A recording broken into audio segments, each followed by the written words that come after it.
4-way camera. Just not going to show you where the camera is located. One there too. This is for the rear. This bad boy here, 4-way.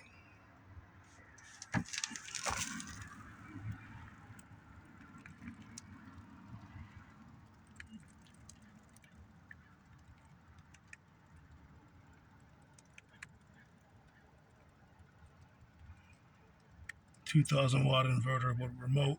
So I just showed you up there. Turn it on and off.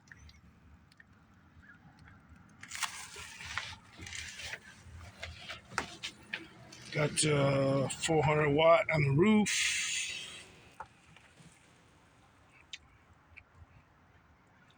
400 watt solar panel on the roof. I think that should be plenty. I think I'm gonna get a foldable one for my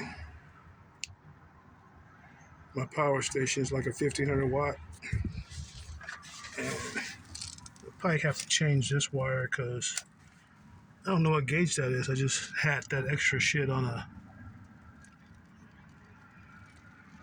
car stereo. I think I better change it out to a lower gauge watt wire. It's getting heats up a little bit. So I'll take that out, replace that with a better cable. Might get a circuit breaker. Maybe I think that'll be better. So that's what the system's looking like. Like again, I got one big solar panel on the roof, cameras, and the last thing I gotta do is just the bed. That's it. So what's up?